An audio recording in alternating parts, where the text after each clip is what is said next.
Ze'ev Ynet correspondent in Berlin. Hi, thank you for joining us. Good morning. Good morning.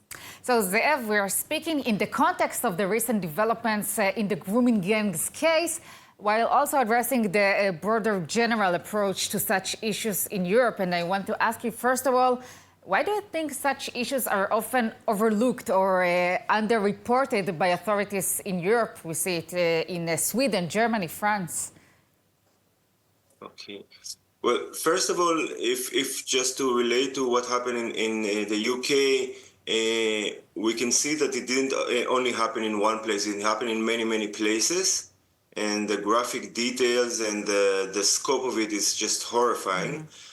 But just like you said, it's not a phenomena that has to do only with the UK. It's all over Europe. And if you look through the reports and through the investigation that went through in the UK, you can see the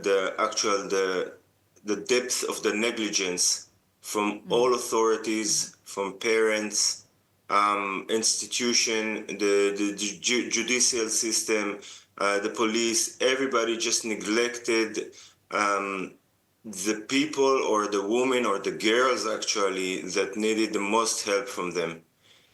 And the reason for that, and now we have to be very unpolitically correct about this, is you just have to look about who were doing the deeds or who were doing these things and who are the victims. The victims in general, they're British white girls or teenagers from working class, ages 11 to 18 mostly.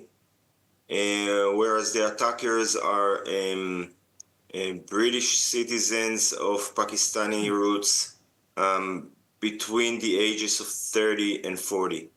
Yeah. And what we know for sure is that everybody knew about it. There is no doubt about it. Everybody knew what's going on. So, Ze'ev, how much of a role, you mentioned politically correct, how much of a role does political correctness play in preventing authorities from addressing crimes committed by, let's call it, certain immigrant groups? This is the only role. The only role is the political correctness, is the fact that you are not allowed to say anything bad about immigrants from certain backgrounds, Pakistani, Muslims, that look at women, that coming from a certain society and culture that look at women as some kind of a property, some object that you can do with them whatever you want. It doesn't matter if they're 18 or 11 or 25. It's just more horrifying now because of the age and the scope of it. But the reason is just the reason. So had the British people, the French people, the Sweden people had enough of political correctness?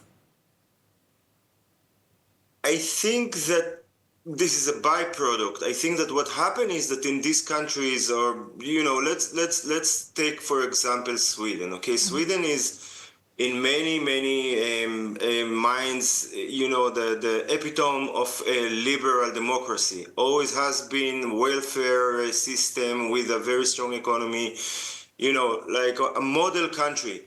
And in this model country, we have now 20% that are voting for the basically a party that has neo-Nazi roots. And I think people understood that, try to understand why is this a voting pattern. And the voting pattern has to do mainly with the fact that people in many countries in Europe don't feel secure. This is the number one thing for going to vote for the right wing, is that they don't feel secure about their life, about going in the streets at certain hours, at certain neighborhood, etc.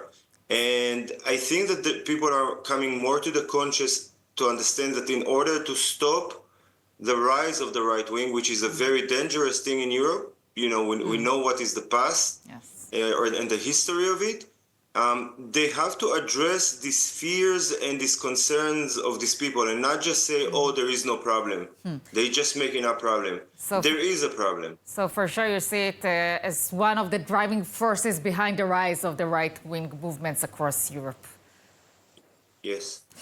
Ze'ev Avrami, Ynet correspondent in Berlin, thank you so much. Thank you. Have a good day.